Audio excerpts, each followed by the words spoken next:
Hey y'all, as usual, I had to make a short part 3 because I got cut off. But anything coming in should be able to give you explanations. And be careful because there's still some shisty characters out there. There's still some people out there within your choices, whether that's in love, career, finances, and going on your path, your purpose. You already know what's your path. You already know what's your path. It's talked about charity. It has talked about what type of way that you're going to communicate. It's talked about continue to ground yourself.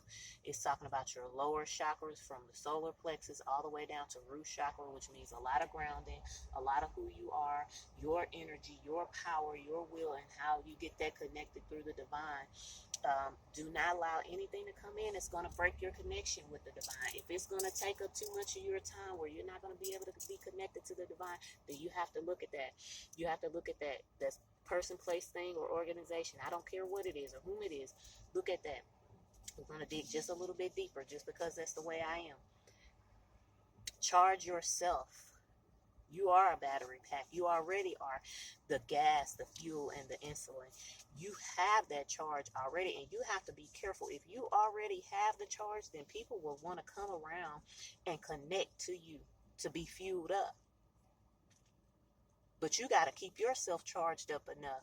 So if anything comes in that's going to drain you, or you start in anything that feels like it's draining you, or you're not having enough time to sit to be grounded with the most high within yourself, within who you are, then you know that it's not the right path for you. Hold firm to your boundaries. Ask as many questions as you would like. We're going to take it the last step further is if it's taking away your air, your breathing, your circulation, your basic life support.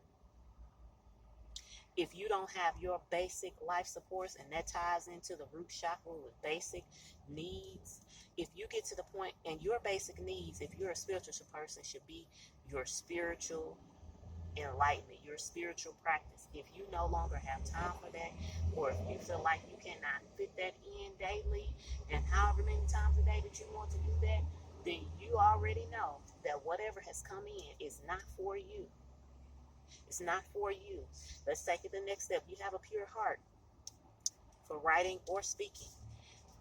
And that ties into Mercury, how you communicate, how you write, how you talk, travel, the things that you do. Stay on your path, the way that you talk, the way that you write. Um, it has to do with you. There be people that try to come in that passive aggressive with a fragile mind. We already talked about a fragile ego. And so these people that could be coming around you, if they're fragile and have that passive aggressive, and you're a battery, and you're a fuel, and you're gas, and you're that insulin to get everything moving. Whether that, when I say insulin, that's fuel, that's physical fuel. It takes all the sugars and everything in the body, and you gets it to be utilized. You're the fuel. Fuel what? It helps in a car and any types of things that take fuel, gas. You're a battery pack. You need to charge yourself up. Your energy needs to stay first with you so that you can do what you're supposed to be doing. Let's take it a step further. Yeah, King of Cups or a Page of Swords. This person could be young swords, but airy, flighty, has that sword and maybe have a little bit of immaturity left that might cut you. They may cut you with those words, that passive aggressiveness. Yeah, they may be coming into being a King of Cups, or it could be two people, a younger energy, and it could be a King of Cups with the both of those are masculine energies. That's a love interest. Yeah, that's got a lot of love.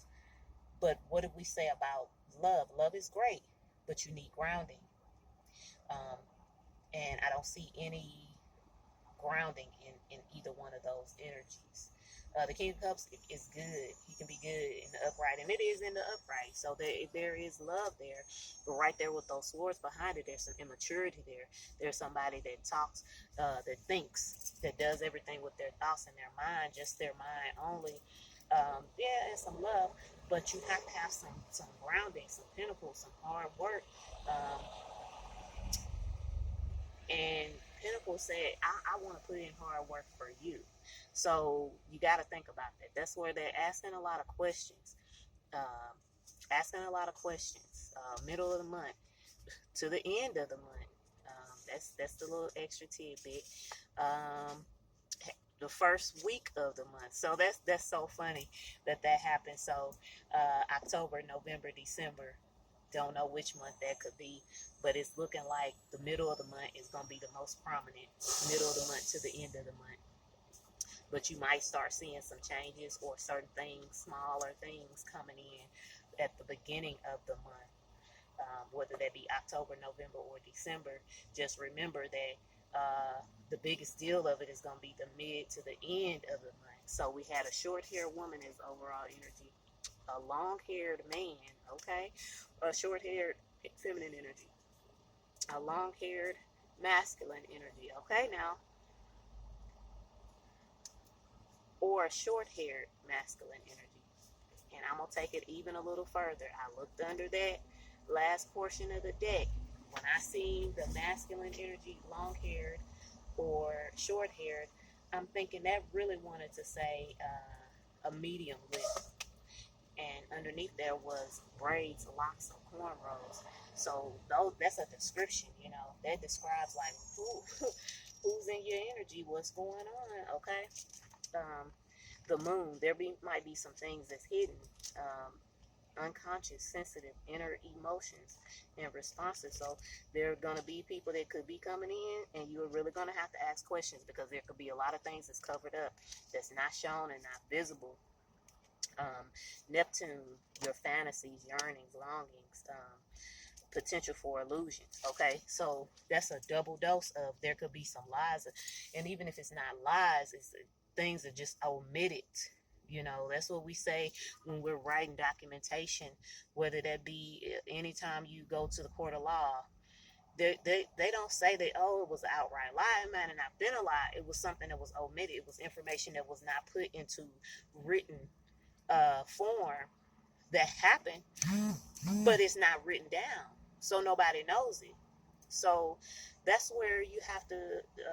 That's when you questions. A lot of people ask a lot of questions, but sometimes we don't ask the right questions. That's why you stay on one question.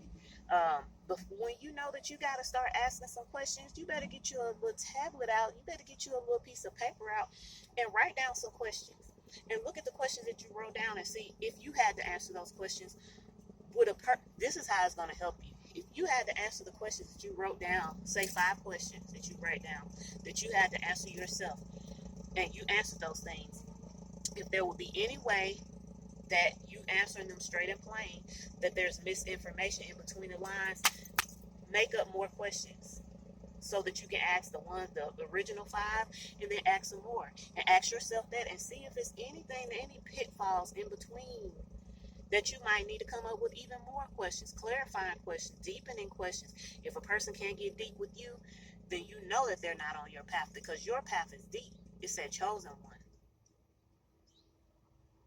Crystal child.